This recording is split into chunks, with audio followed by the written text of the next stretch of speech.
Welcome to CNN World News. We begin in the United States Capitol. The House of Representatives Judiciary Committee has heard its first testimony in its inquiry into the conduct of President Bill Clinton. Independent counsel Ken Starr spent some 12 hours discussing his report. It alleges Mr. Clinton may have committed a number of impeachable offenses. Skip Loescher reports. The report he sent to Congress last September.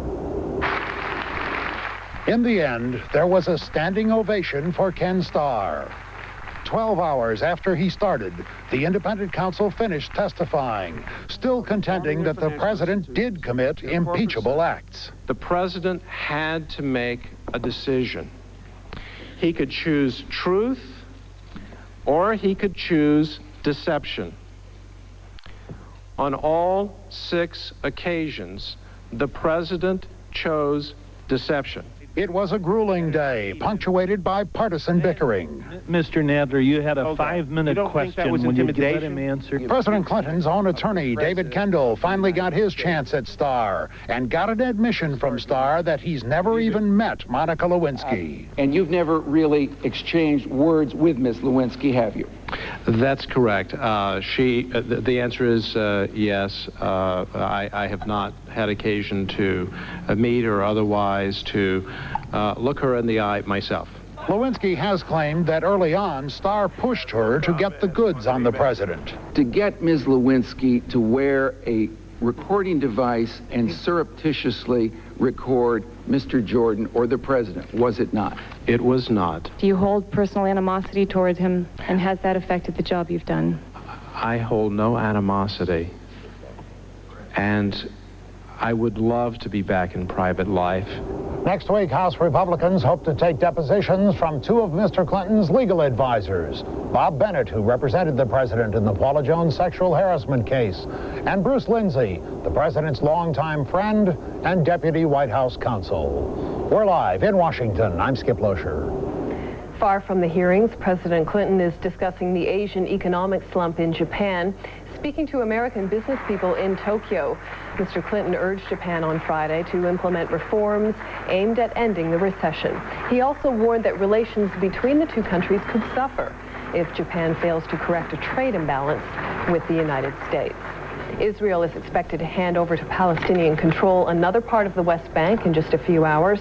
Large cement blocks now line the gate of an Israeli army base that is to remain outside the town of Jenin. The withdrawal is the first of 3 phases mandated by the Y Agreement. The deal is supposed to eventually give Palestinians control of an additional 13% of the West Bank. Israel is also supposed to release 250 prisoners and sign an agreement for the opening of a Palestinian airport in the Gaza Strip. United Nations arms inspectors are reportedly getting good cooperation from Iraq as they visit sites where monitoring equipment is already installed. But the chief UN arms inspector says it might take 4 weeks for him to determine if Baghdad has resumed full cooperation with his teams. UNSCOM is expected to conduct surprise inspections of other sites as early as next week. A favorable report from the weapons inspectors is essential before Iraq gets what it has been after, an end to the embargo imposed 8 years ago. CNN's Ben Wiedemann reports on how the recent global tensions played out in Iraq. It was an event staged for the international media. Posters were handed out. Mothers displayed their sick babies for the cameras. An English-speaking woman delivered a prepared appeal. Why this baby? No medicine, no any help. Why? My God, my God, why? The women say they and others have written more than 2,600,000 letters to be sent to the International Court of Justice in The Hague. The international relief workers who will deliver the letters say the numbers speak for themselves. The statistics given by UN agencies show approximately 1,100,000 Iraqi children have died in the past 8 years. To reverse this trend and free itself of the sanctions regime, Iraq is pressing the United Nations to conduct a comprehensive review of Baghdad's compliance with UN Security Council resolutions, the first step towards lifting the 8-year-old embargo. UN weapons inspectors on Thursday went out for a second consecutive day after returning to Iraq. Iraq's refusal to cooperate with the inspectors almost resulted in airstrikes, averted only by a last-minute about-face over the weekend. Now that inspections are off the front burner, Iraq is turning up the heat under another point of contention: U-2 spy plane overflights. Iraq has sent a letter to UN Secretary General Kofi Annan calling for an end to overflights by American U-2 spy planes gathering intelligence for the Weapons Commission. And with one crisis behind it, Iraq is preparing for the next. Thousands of Iraqis have been called up for combat training with Fedayeen Saddam, an elite paramilitary unit commanded by Uday Saddam Hussein, the son of the president. Not everyone in Baghdad is protesting and posturing. Ordinary Iraqis, weary of crisis after crisis, are more intent on enjoying the late autumn warmth. Diplomats here say the crisis over weapons inspections isn't over yet. They say too much remains unresolved, and it's only a matter of time before Iraq and the inspectors are at loggerheads once again. Ben Wiedemann, CNN, Baghdad. The Sikh publisher of North America's largest Punjab-language newspaper was assassinated Wednesday night in British Columbia. Tara Singh Haier had criticized fundamentalist Sikhs. His family says the killing was an attempt to intimidate other moderate Sikhs in a coming election over control of several large Sikh temples in Vancouver. British Columbia has the largest community of Sikhs outside of India, and the feud between moderates and conservatives has simmered for years. Haier survived an assassination attempt a decade ago. Afghanistan's ruling Taliban on Friday say there is no proof Osama bin Laden masterminded two recent bombings at United States embassies in Eastern Africa. Afghanistan's Chief Justice conducted a 3-week inquiry into allegations that bin Laden is waging a war of terror against the United States. The inquiry ended Friday. The justice says Washington presented no evidence, and without evidence, bin Laden is, in the justice's words, a man without sin. The decision has been announced as the U.S. makes new allegations against bin Laden. CNN's Gary Tuchman reports. A high-ranking U.S. intelligence official says international terrorism suspect Osama bin Laden planned to use chemical weapons against members of the U.S. military. Bin Laden had attacked Americans before, and he said he planned to do so again. We know that the bin Laden organization has attempted to develop poisonous gases that could be fired at U.S. troops in the Gulf states. Speaking at a conference on biological and chemical weapons at the Hoover Institution in California, John Gannon, a top aide of CIA Director George Tenet, said bin Laden's efforts to use chemical weapons against American troops could be linked to the pharmaceutical plant in Sudan, which was bombed by the U.S. last August. The discovery of the VX precursor EMTA at a factory in Sudan that had known ties to bin Laden indicates how close he may have been to achieving his goal. This is not the first time bin Laden and chemical weapons have been linked. He was indicted earlier this month in connection with the bombings of the U.S. embassies in Kenya and Tanzania last August, the events that led to the U.S. retaliation. The indictment says Osama bin Laden, the defendant, made efforts to obtain the components of chemical weapons. But Gannon's charges that the weapons would have been used on American troops in the Gulf are the first time they've been made openly by U.S. intelligence officials. One Middle East scholar says while there is no defending bin Laden, there is still much more that needs to be disclosed. But proving or even asserting that people are attempting to acquire weapons is very different from describing in a plausible way how these weapons could or would be used. John Gannon's message at the Hoover Institution was spoken with confidence and vigor. But among the questions left unanswered was whether the CIA believes bin Laden has ever had the capability of launching such a chemical strike. Gary Tuchman, CNN, New York. Still to come on World News, we'll go back to Skip Loescher for a closer look at Thursday's impeachment hearings in the United States. Plus, Russia gets set to launch the first portion of the International Space Station. Stay with us. I think you experience something special in life watching a film. Certain movies have moments in them where you become the people in the film. People love it. They say, I can live and escape in this world, or I am part of that world. I know it. That's me up there. It's quite extraordinary. U.S. satellite broadcasting, 7 channels of HBO, 5 of Showtime, and much more in digital picture and sound. Cable can't bring you movies like this. U.S. satellite broadcasting. Orange juice. What did you say? Orange juice. Why? Because you've obviously got a cold. And? And that means you need to be drinking more fluids, like Florida orange juice, which contains a bunch of vitamin C and other nutrients. Therefore, you sneeze, I say orange juice. Oh, I get it. Why can't we just have a dog? I heard that. 100% pure Florida orange juice. Are you drinking enough?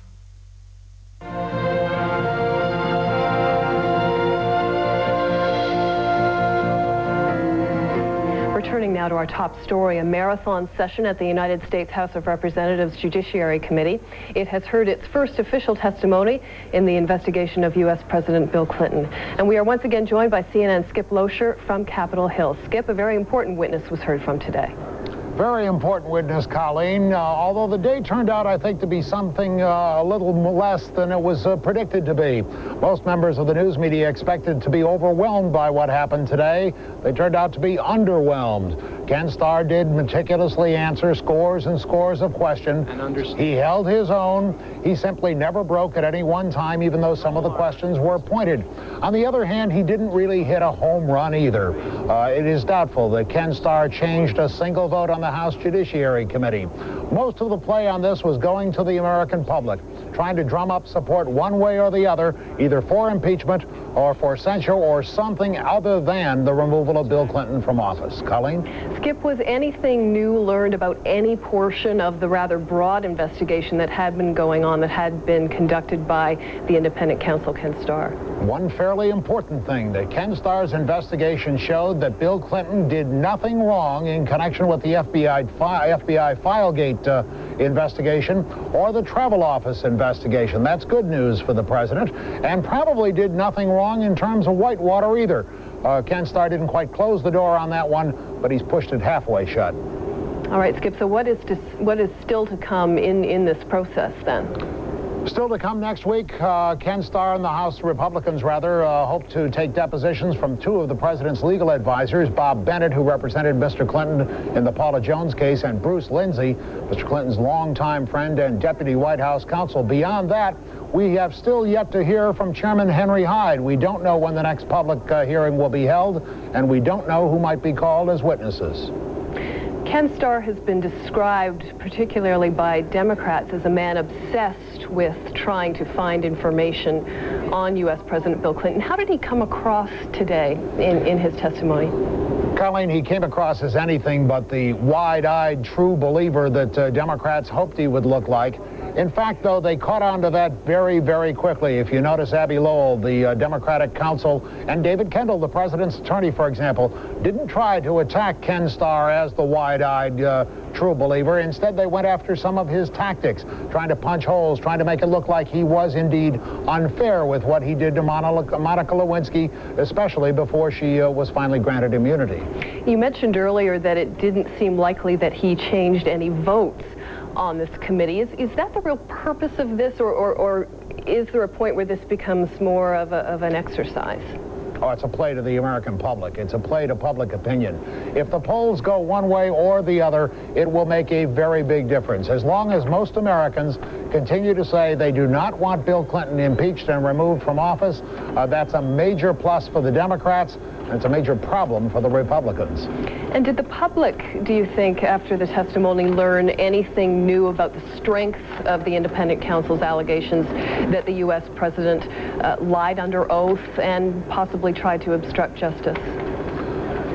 Ken Starr certainly made the point that Bill Clinton did try to obstruct justice. Others have made the point since Starr testified that what he was really talking about is Mr. Clinton tried to obstruct the Starr investigation, at least slow it down by, for example, exerting or trying to exert privileges, executive privilege, and others, and going to court to try to have those enforced.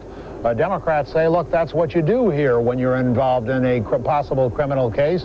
You take every legal avenue open to you, and you follow it. CNN's Skip Loescher, thanks very much for that update from Washington. And still to come on World News, Russia gets set to send the first piece of the International Space Station into orbit. Stay with us. Dan, you look good. Lost weight? Cut the act, Phil.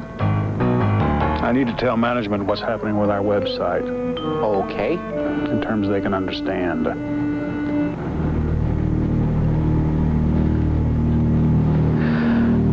Every buck we spend will earn $2 back by the end of the year.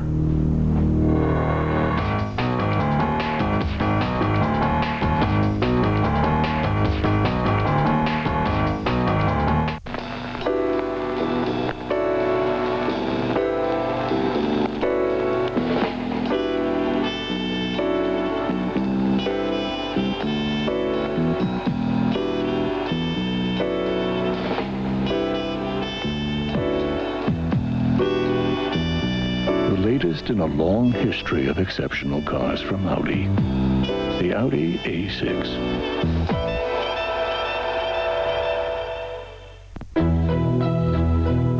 This is a new class of economy. More wines and free-flowing champagne. More comfortable seats. And Chris World, the biggest show in the sky. Singapore Airlines' new economy class. Now, more than ever, a great way to fly.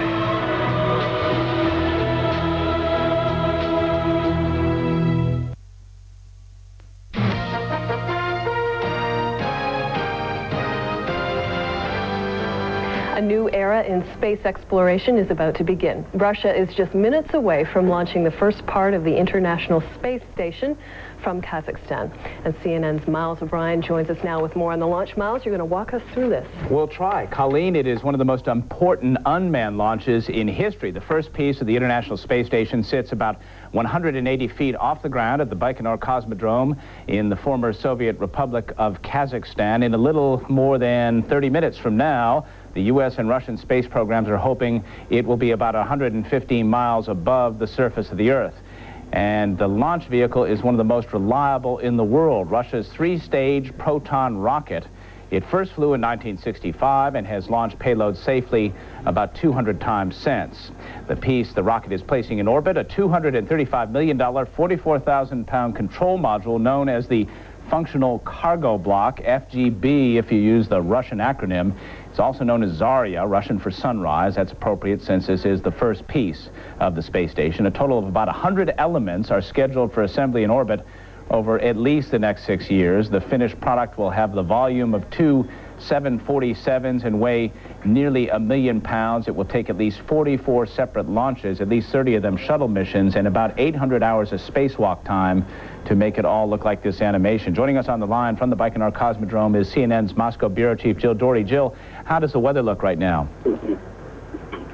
Well, Miles, it's actually not that bad. It's a bit overcast, and the sun has been peeking through. It's very cold, but essentially that doesn't really make any difference for this flight. About the only thing that would hold anything up is high winds, and according to the people we've been speaking to, they'd have to be very, very high winds. So everything appears to be full steam ahead. And, of course, for people used to watching shuttle launches, the weather constraints aren't quite the same as they are when you have a manned mission and a mission where somebody might have to fly an orbiter back to Earth quickly. Exactly, and this is not manned, as everybody has been mentioning. Eventually it will be when this gets up into the year 2000 and the first crew goes up. But essentially right now, this is the first part, and from there on they'll be adding, building on to create this International Space Station. There has been a lot of controversy about the cost of this and whether Russia can pay as much money as it should be paying. We just spoke with Michael Foale, who's an astronaut and deputy director of the Johnson Space Center, and he said that this is just the first step. He was a big proponent, obviously, and was talking about the cooperation between the countries, 16 of them. All right, and Michael Foale, of course, was one of the residents aboard the Russian space station Mir. As it stands right now, Mir, of course, remains in orbit, still manned, and the plan ultimately is to deorbit Mir. That's a controversial topic in Russia, isn't it, Jill? It is, because the Mir actually is supposed to be brought down next summer, but the Russians would like to keep it going even longer, and that's the debate right now. Can they afford to pay the money that you would have to pay, and it would be at least $250 million a year, to keep it going, and when they don't have enough money to pay for everything for the International Space Station. So certainly the U.S. and other countries don't want them to keep it going any longer than it's scheduled to this summer. Jill, I talked to some NASA folks in Moscow a little while ago. They said everything appeared to be fueled and ready for launch. Is that what you're hearing down there? Yes, in fact, we can see it. We're about, at this point, 7 kilometers away from the site, actually quite far, but that is where they have brought us, and in fact, some of the astronauts came by here to check out this location. Everything appears to be going smoothly, and the rocket, you can see very far in the distance, ready to go. The gantry's on the side, and they're ready to take off. All right, that's CNN's Jill Doherty at the Baikonur Cosmodrome. She'll be standing by with us throughout the launch and bringing us updates from there. Colleen, the stakes are very high here. If there's something goes wrong on this particular launch, there is a backup module that is in the planning stage, but it would take at least a year to get that module built, setting back the space station significantly. And it's already behind schedule, correct? It is indeed. It's been, well, if you go back to 1984 when it was first proposed by Ronald Reagan as a U.S.-only space station, yes, it is way behind schedule, but the U.S.-Russian version is at least a year behind schedule now. Some concern about additional pieces by the Russians given the funding issues. Right, of course. Thanks very much, CNN's Miles O'Brien, bringing us up to date on that. And CNN will have extensive live coverage of the Zarya launch in just a few minutes. Miles O'Brien will be here for that as well. And that will be at these times around the world. It is time now for a check of financial news in our World Business Today Extra.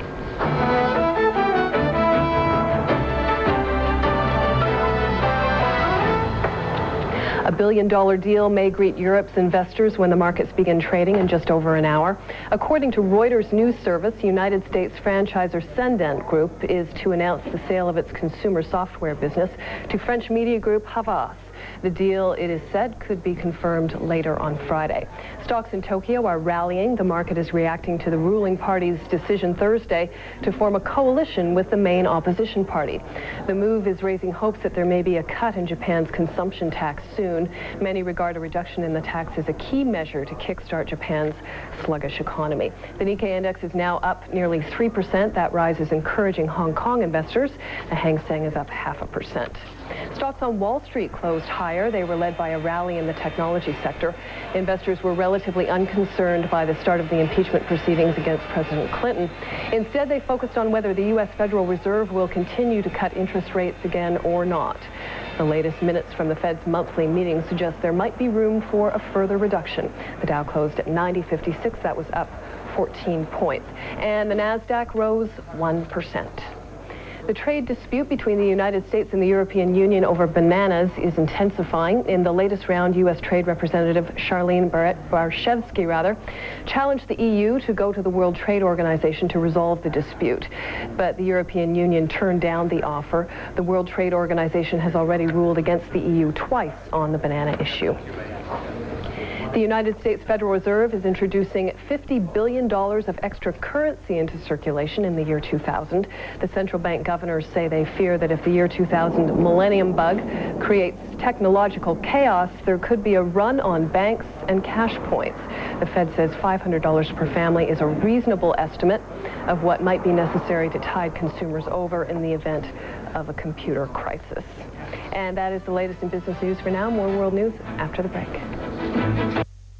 When we were traveling cross country, we stopped at a place. They had the business channel we started watching, and the market was going down, and we said, there are these stocks we wanted to buy, and from the road we called up. Called Schwab because we didn't have a phone modem in the motorhome, so we couldn't trade online. Where were we? Utah. Utah. In Utah. On a payphone, talking to Schwab, trying to get buying the stocks. There was a feeling of exhilaration. Hey, we've done it. You've committed to it.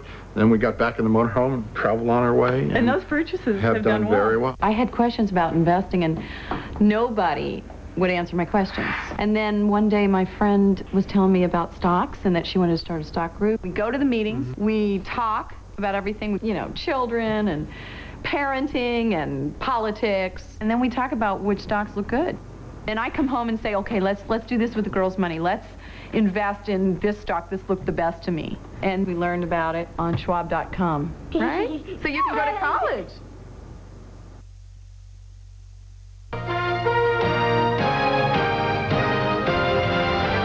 And now with a check of international sports, here's CNN's Graham Jaffe.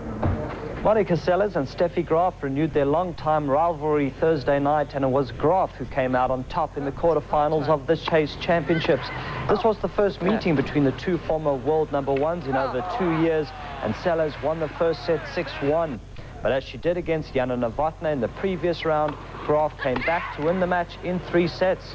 1-6, 6-4, 6-4 the scores. And in the day's other quarterfinal, Irina Shprileva beat Dominique van Roost in straight sets. Golf, England's Laura Davies fired a 6-under par 66 to grab the first round lead in the season-ending LPGA Tour Championship. Davies has a 2-shot lead over Julie Inkster. Sari Pak opened with a 72 and Annika Sorenstam a 74. Now to skiing, Austria's Alexandra Meisnitzer won the Women's World Cup giant slalom in Park City, Utah. Meisnitzer had 2 excellent runs and finished more than 2 seconds ahead of Germany's Martina Ertel. Liechtenstein's Birgit Hieb was 3rd. In football news, FIFA have decided to stick with the 23-year age limit for players at the Olympic Games in Sydney. Meanwhile, the French league leaders, Olympique Marseille, lost for the first time this season Thursday, going down 2-1 to Lyon. Linares opened the scoring for Lyon in the 17th minute. Vialol made it 2-0 with a well-taken free kick 11 minutes after the break. Maurice pulled one back for Marseille, who are now just 1 point ahead of Bordeaux at the top of the table. Sammy Sosa may have lost the home run battle with Mark McGwire, but the Chicago Cubs slugger won the National League MVP award on Thursday. Sosa got 30 of the 32 first-place votes. McGwire got the other 2. The South African all-rounder Brian McMillan has announced his retirement from international cricket. McMillan played in 38 test matches, scoring almost 2,000 runs, and he took 75 wickets. And that's World Sport Update. I'm Graham Jaffe. And just to update you now on one of our main stories, Israel has begun the first of 3 planned troop withdrawals from the West Bank. On Friday, Palestinians will take either sole or joint control of more than 9% of the territory under the Y River Memorandum. Israel is also to release 250 prisoners and sign an agreement for the opening of a Palestinian airport in the Gaza Strip. And that's it for this edition of World News. I'm Colleen McEdwards. Thanks for joining us.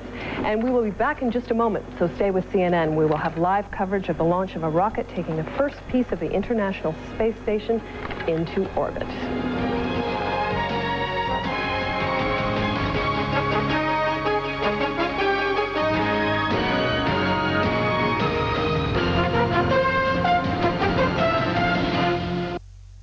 Now, CNN websites are rated #1 on the World Wide Web. No wonder PC World awarded it Best News and Information for the latest breaking news, business, sports, weather, and more. Get it all at CNN.com. Only CNN, the world's news leader, offers a full hour of hard news at 6:30. The Moneyline News Hour with Lou Dobbs. Thoughtful, insightful, and complete. Intelligent coverage of the day's events, plus all the financial news from around the world you've come to rely on. All the news from the best in the business. The Moneyline News Hour with Lou Dobbs, weeknights, 6:30 Eastern on CNN and CNN FM. Sunday, a new front line is drawn between the East and West as Berlin approaches its final hour. Cold War continues Sunday. Motorball. Radio-controlled motor madness. Race it. Roll it. Fly it. It's brand new. You gotta try it. Do crazy 360 spins. Rocket ramp jump. Available only at Toys R Us. Call now for free information.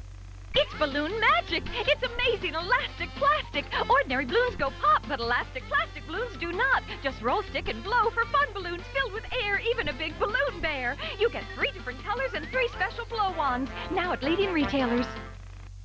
Power. You want to make the right choices. We give you the power to decide for yourself. Power. 24 hours, 7 days a week. Nobody gives you more original live programming. The power of news to keep you up to date. Shows that go in-depth. Issues in context. Topics that matter to you. The power of Fox News Channel. News and information, fair and balanced. The most powerful name in news. Fox News Channel. We report, you decide. The Moneyline News Hour with Lou Dobbs, weeknight 6:30 Eastern on CNN.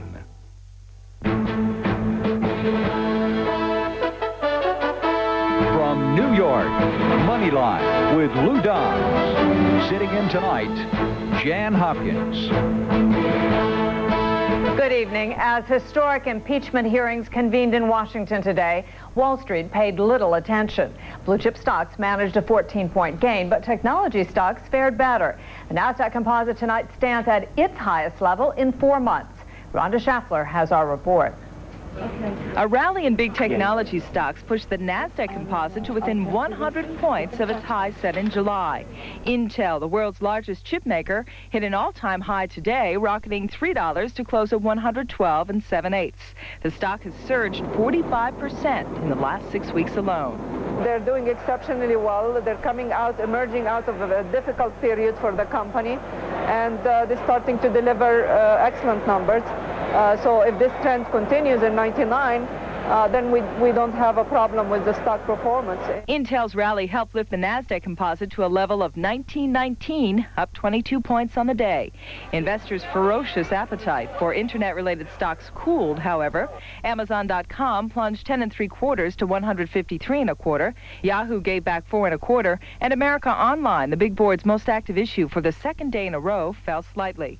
Blue chip stocks ended at 90.56, a gain of nearly 15 points on the day. We're kind of starting to go into a pullback. The market did make some new highs on the Dow and the S&P in the last several days, but the rate of gain is really slowing down, and I think we might get a late November pullback here and then kind of cap off the whole recovery with a further phase of strength during December. Even while the current rally in blue chip issues begins to slow, small cap stocks aren't letting up in their march higher. After tumbling over the summer, the Russell 2000 has bounced back more than 25% since early last month. Rhonda Schaffler, CNN Financial News, New York. Shares of Lycos fell in after-hours trading despite an earnings report that beat expectations. The internet portal said after the bell that it lost 6 cents a share last quarter. Wall Street predicted Lycos would lose 7 cents. Revenues from advertising and electronic commerce jumped more than 150% compared to a year ago. One fund manager suggests the stock is overvalued. It surged more than 75% in the past 3 months. Stock in Real Networks continued to slide today, falling 4 3/4 to 38 1/8.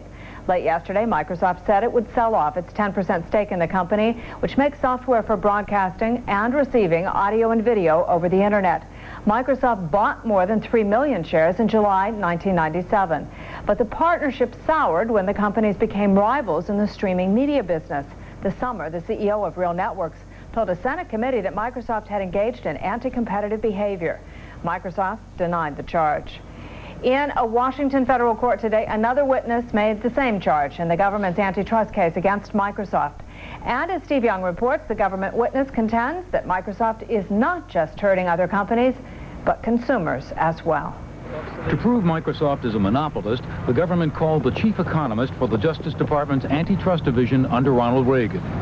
Frederick Warren Bolton said Microsoft has had a 90 to 95% PC operating system share since 1990, and it's projected to go higher by 2001. But he said monopolies are measured by more than market share. The economist said the clincher in determining that Microsoft is a monopolist is that it's been able to charge consumers significantly higher than competitive prices. But Microsoft argued the software business moves so fast, the usual definition of monopoly doesn't apply. If we ever stop innovating, we will quickly be passed by other companies in this industry. And that's why Microsoft invests over $3 billion a year in research and development to continually improve our products for consumers. Anybody who walks into a computer store or uses a PC wouldn't have any trouble answering. The issue as to whether Windows has a monopoly in the PC business. But late in the day, Microsoft's lawyer got the economist to concede he never would have guessed in 1995 that a major threat to Microsoft would be a company named Netscape. Steve Young, CNN Financial News, Washington. This year's housing boom resumed in October after a 2-month slump. Home building skyrocketed last month, growing at its fastest pace in more than a year. The rate of construction now stands just shy of an 11-year peak that it hit in July. Once again, home builders are benefiting from rock-bottom mortgage rates, a recovering stock market, and near-record low unemployment. From Chicago, Cece Rogers reports. Construction on homes and apartments jumped 7.3% last month to an annual rate of 1.7 million units. Even more surprising, applications for building permits surged nearly 10%, the biggest increase in almost 9 years. Basically, the fundamental conditions for residential construction are very strong now. We have very strong demand. Housing affordability remains strong. Household net worth has surged dramatically. Hurricanes and flooding in the south and southwest depressed housing in September. In October, rebuilding clearly was underway. Housing starts in the region surged 14.5%. But strength in housing was not limited to the South. The Northeast saw a 16% jump in housing starts. The Midwest was up almost 11%. In the West, starts fell 11%. But permits, a gauge of future activity, rose 7.5%. Employment situation is still very good, and with high levels of employment and low mortgage rates, people are out taking advantage of that situation. Low interest rates are encouraging builders like Jeff Lynch, who builds million-dollar homes on Chicago's North Shore. I don't think I could be doing this if the interest rates were high, because I'm not a funded person. It's leveraging my own home or whatever the case may be, or going back to former customers and borrowing money from them. Housing has been on a tear far longer than anyone expected in this economic expansion.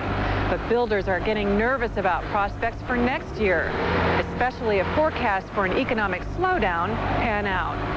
Cece Rogers, CNN Financial News, Chicago. The bond market showed little reaction to the stronger than expected housing report, but bond prices shot higher after a regional manufacturing report showed weakness. Treasury's 30-year issue up 11/32, and the yield 5.23%.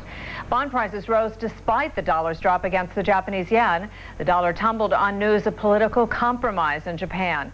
Dollar fell more than 2 yen today and is down almost 12% against the Japanese currency since October 1st. Notes from the Federal Reserve's September policymaking meeting were released today, just days after the Fed lowered rates for the third time in 2 months. Policymakers were concerned that the surprise October 15th rate cut would spook the markets.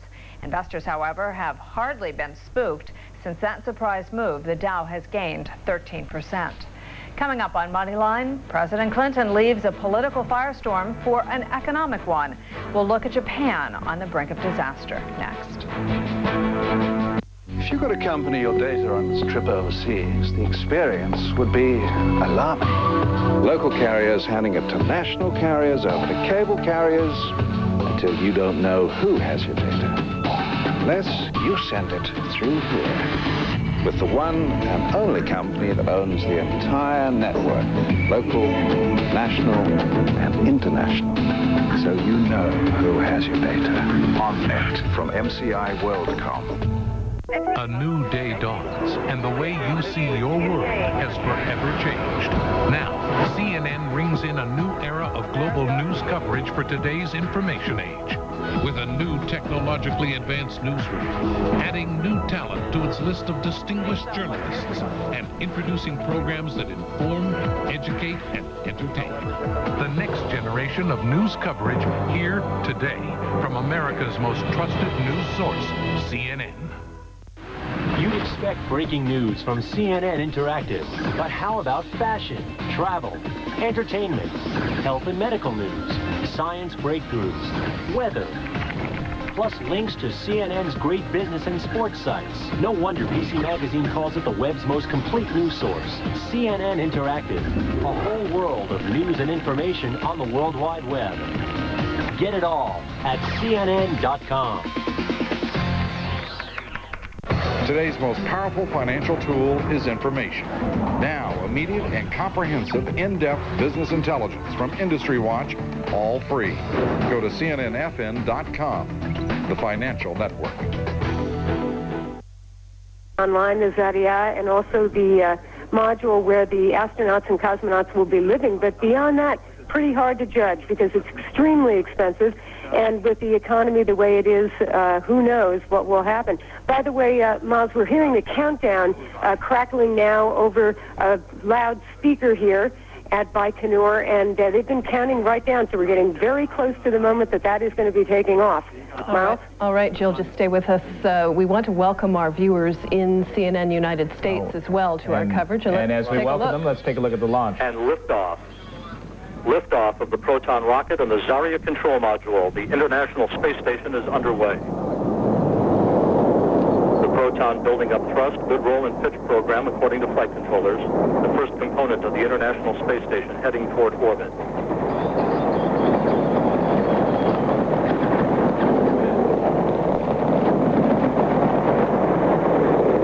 Seconds into the flight. Good first stage performance. Proton delivering 1.9 million pounds of thrust from its 6 engines. At first stage measures 68 feet in length, 24 feet in diameter as it burns for the first 2 minutes and 6 seconds of the flight. Proton now fading from view into the overcast skies. You're listening to the voice of Rob Davies, who is a NASA personnel and who is on scene there. The first stage should burn for about 2 minutes and 6 seconds. Not about, that is exactly 2 minutes and 6 seconds. And then shortly thereafter, we go into the second stage. 1 minute, 10 seconds into the flight, good trajectory reported by flight controllers at Baikonur. Less than a minute away from first stage separation.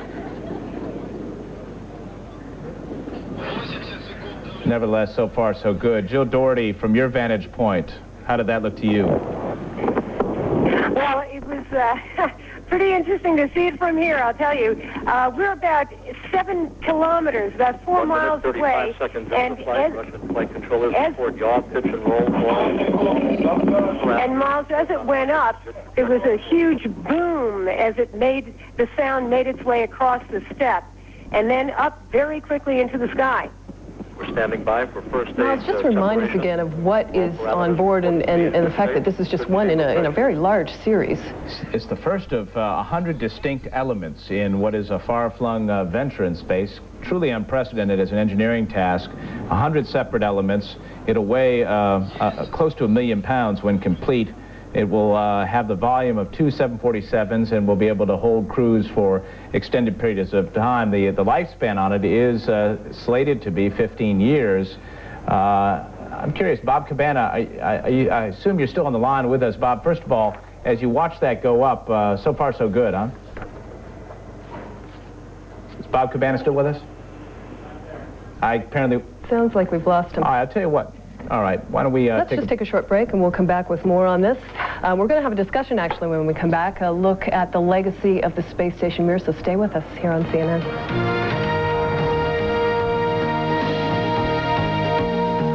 For money, the government package does not address either issue. What this new bill means is that it's inevitable that these injections of public money into the bank will be a regular recurring event. You're just throwing paper on a fire. That's one reason Moody's cut Japan's debt ratings this week, which will make borrowing even more expensive for many Japanese companies. Still, Japan remains a wealthy country. Savings average roughly $80,000 per household. This is a far cry from Indonesia, and no Russian companies compete with the likes of Sony or Toyota. If you take a medium-term view, 5 to 10 years, the tremendous savings at Japanese households, the high level of education, stable society, all these factors make it Japan an extremely attractive place to be. But short term, it's going to get worse before it gets better. The longer it takes Japan to deal with its structural problems, the higher the long-term costs to the country. I don't think we can regain our competitive edge, say, next 5 years or so. It's a momental, stabilization, but not a fundamental change and fundamental stabilization. So it is really serious.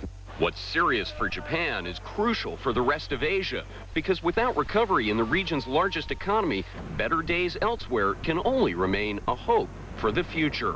Bill Dorman, CNN Financial News, Tokyo. Coming up, what's letting the air out of sneaker sales? That's next on Moneyline. If you could accompany your data on this trip overseas, the experience would be alarming. Local carriers handing it to national carriers, over to cable carriers, until you don't know who has your data. Unless you send it through here, with the one and only company that owns the entire network, local, national, and international. So you know who has your data. On net from MCIWorld.com. Only CNN, the world's news leader, offers a full hour of hard news at 6:30. The Moneyline News Hour with Lou Dobbs. Thoughtful, insightful, and complete. Intelligent coverage of the day's events, plus all the financial news from around the world you've come to rely on. All the news from the best in the business. The Moneyline News Hour with Lou Dobbs, weeknights, 6:30 Eastern on CNN and CNN FM. Weeknights at 11. Your best choice for sports news is CNN Sports Tonight with Fred Hickman and Vince Cellini. It's a fun, fast-paced, and smarter approach to sports news. Together with the insiders at Sports Illustrated, Fred and Vince deliver all the day's sports news and highlights in just a half hour. Join Fred and Vince on Sports Tonight, weeknights at 11 on CNN. Red-hot internet stock Amazon.com is splitting its stock 3-for-1.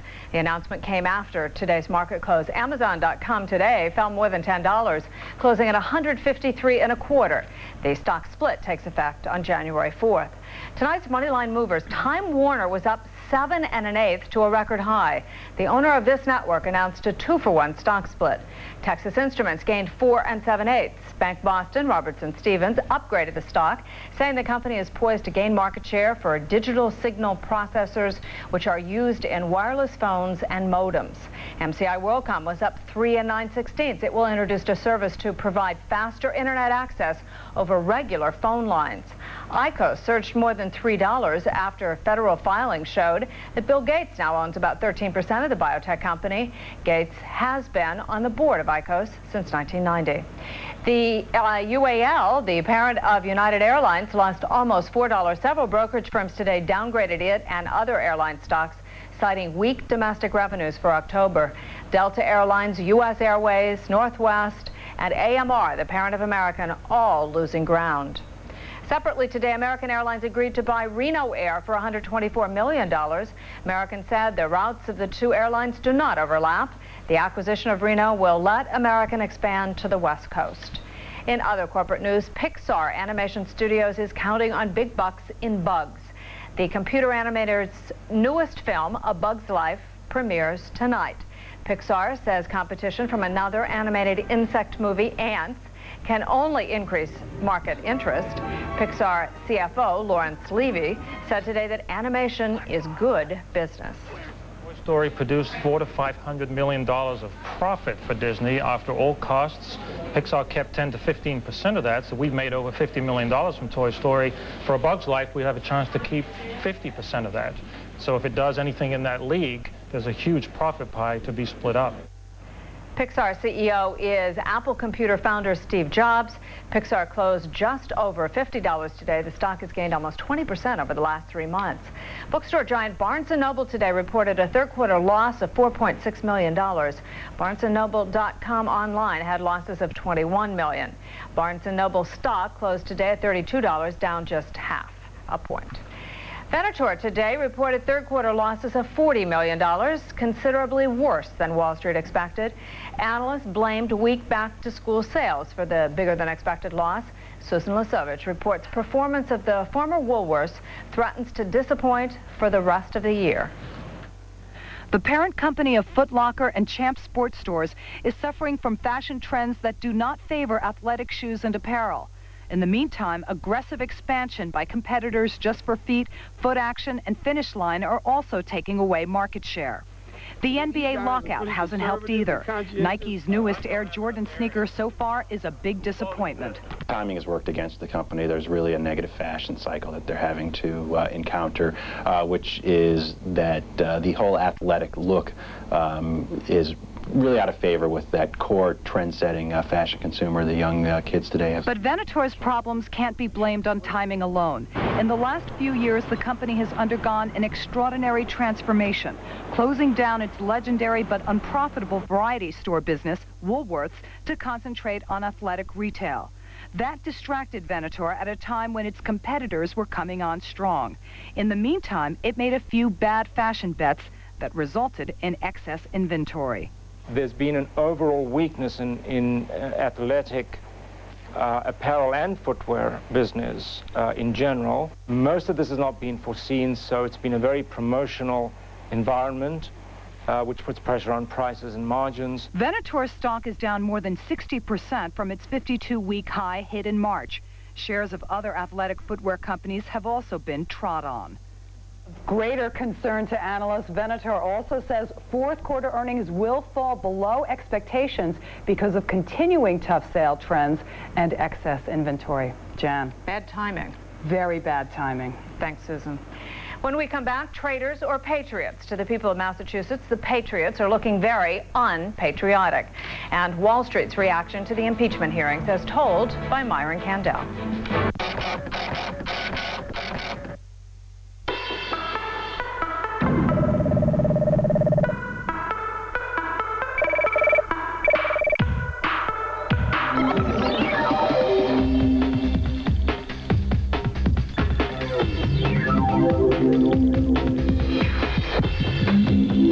We're not just software anymore. Egghead.com. Shop 3 times smarter.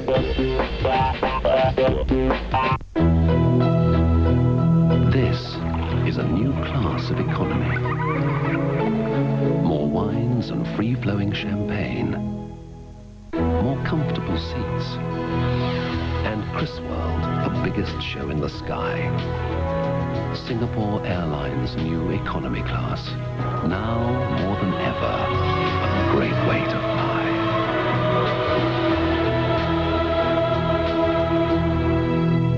If you looked into your local carrier's phone lines, what time period would they place your company in? Why live in the past when local's future is right through here?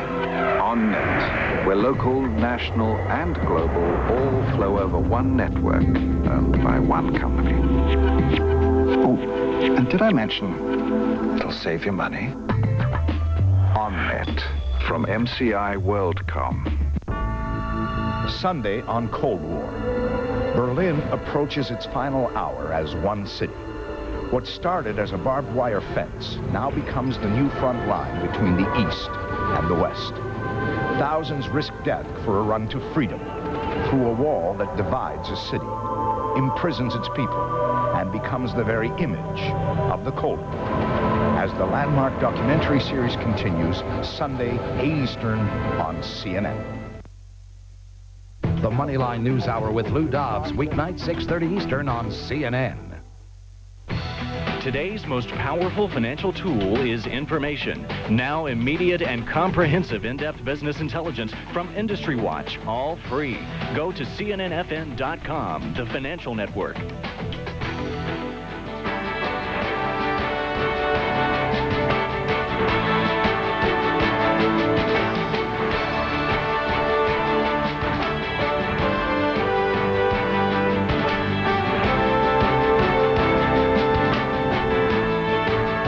The citizens of Brooklyn know it, so do the people of Milwaukee, Baltimore, and Cleveland.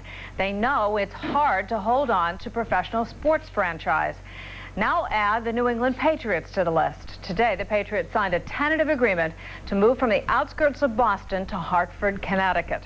And that takes the story out of pure football and into politics, media, and very big money. Peter Viles has more.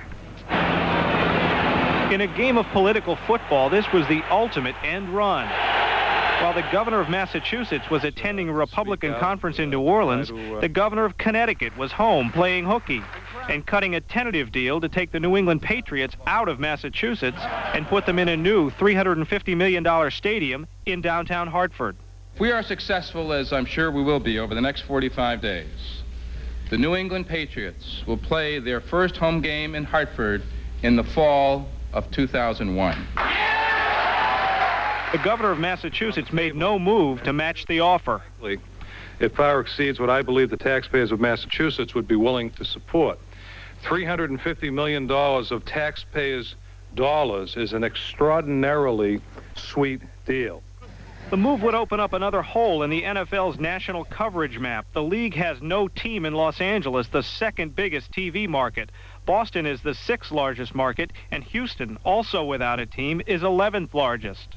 Hartford, by contrast, is the 27th largest TV market and could not support an NHL team. Still, Patriots owner Robert Kraft said he was confident his fellow owners would let him move the team. I met with a group of 12 owners yesterday and the commissioner, and this is not going to be a problem. Kraft has been campaigning for a new stadium for years. The Patriots' current home in Foxborough is considered a relic, built for just $6 million in 1970, a bit less than 2% of what the new stadium will cost. Peter Weil, CNN Financial News, New York. Amazing. And in Washington today, a political football of sorts. The nation has weighed in on the impeachment hearings through polls and an election. But how does Wall Street view it all? Myron Kandel is here with his thoughts. Mike? Well, Jan, investors shrugged off today's House impeachment hearings, and barring any big surprises, I think that will continue. Wall Street and the rest of the country appears to believe the president will ride out the storm and complete his term. And that thinking eliminates the uncertainty that always unnerves investors. Wasn't always so. I think the Monica story and the possibility of impeachment did play a role in the market's plunge this past summer. It was a minor factor, but it did contribute somewhat to the turmoil. The election results did a lot to settle investor fears of a change in the White House. The stock market, after all, has no ideology. It's interested in only one thing: money, making it and not losing it. The Dow rose 14 points today. What did it do on the first day of the Nixon impeachment hearings back in May 1974? It also rose 14 points. Tomorrow, though, investors will be a lot more interested in stocks, bonds, options, and futures than in Ken Starr and the House Judiciary Committee. Jan? So if that's behind us and the Fed's on the market side, where's the market at the end of the year? It's higher than it is now, but it goes lower first. I think we look for a few hundred points on the downside before the market resumes its advance. So a record by the end of the year? It's possible. I wouldn't bet on it, but we got a good shot. I didn't think we had a good shot 2 months ago, but now we do. Thanks very much, Myron Kandel. And that's Moneyline for this Thursday. I'm Jan Hopkins in for Lou Dobbs. Thanks for joining us. Good night from New York.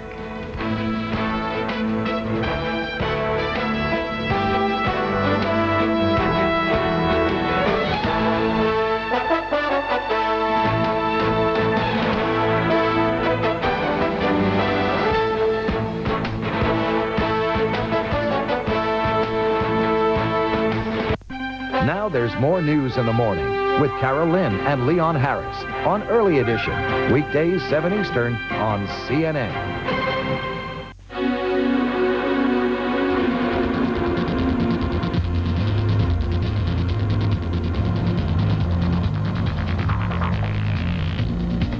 The 1999 Lexus ES300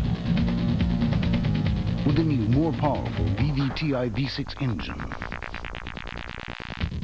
Luxury and value are right at home in the fast lane. Test drive an ES300 today at Lexus of Portland.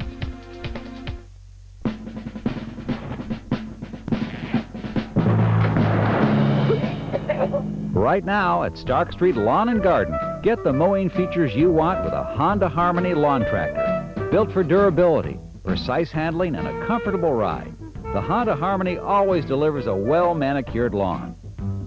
See the full line of Honda products at Stark Street Lawn and Garden's new West Side location in Sherwood, just west of I-5 on Tualatin-Sherwood Road. Imagine a place where anything is possible, and let Showtime take you there. Showtime's got the biggest Hollywood hits. 7 Years into Bed starring Brad Pitt. Mimic starring Mira Sorvino. Starship Troopers starring Casper Van Dien. There's only one place to be. Sign up for Showtime in November and get a free upgrade. Call TCI today. Hey, Santa, hear the one about the guy who bought a satellite dish for Christmas? Instead of TCI digital cable? Yeah, paid hundreds more, and he can't even get local channels without a separate antenna or extra dish.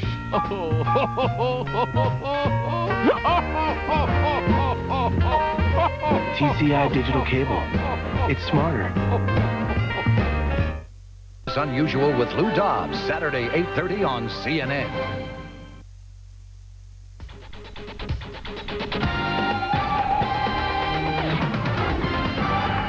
Coming up on CNN Sports Tonight, who's most valuable? Is it contestant number 1 who